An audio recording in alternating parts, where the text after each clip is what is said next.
जर दुसऱ्याला त्रास देत असेल हा खोटा बाजार, आणि चांगल्या घरातल्या मुली नेल्या जातील आणि मुलं नेली जात असतील, चांगल्या घरातली मुलं आणि मुली नेल्या जात असतील किडनॅप करून जबरदस्तीनं आणि खोट्या व्यवसायावर बसवत असतील, तर त्यांनी एक काम करायचं, इतर समाजाला सोडून तुम्हाला कोटा दिलेला असतो तिथे बसायचं आणि तो कोटा चालवायचा. त्या हिरामंडीची अनेक पब्लिकवर दादागिरी असते. अगदी लहानपणीच मुलं पळवली जातात किंवा कुणाच्या गांडीखाली जाऊन हाच शब्द वापरणार, त्याला किडनॅप केलं जातं. हे सेक्सिस्ट लोक असतात, यांना लाजा असतात, त्यांना घरा नसतं, काही नसतं. हां, मग यांनी आपला समाज वेगळा करावा की नाही? यांच्यासाठी स्पेशल खोटा बाजार ठेवलेला असतो, तिथे जाऊन राहायचं असतं की नाही? यांनी स्वतःचा समाज वेगळा करायचा असतो की नाही? यांनी दुसऱ्याला त्रास द्यायचा असतो का? नाही ना. असे अनेक लोकांना त्रास आहेत, यांचे अनेक लोकांना त्रास आहेत. आम्हालाही आहे, पण आम्ही बोलत नाही. आम्ही कोणाची इज्जत काढत नाही, पण अति झालं तर नक्कीच काढतो. मलाच त्रास आहे का? अख्ख्या जगाला त्रास होता या हिरामंडीचा.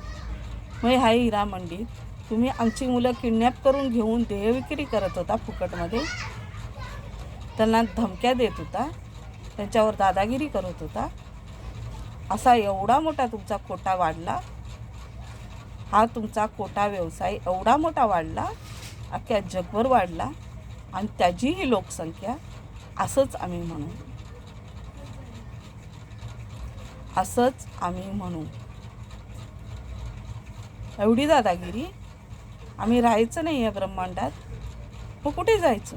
तुम्ही सोडा समाज, आपला कोटा एका बाजूला करा, अख्ख्या जगाची हिरामंडी करा, असंच मी म्हणेन.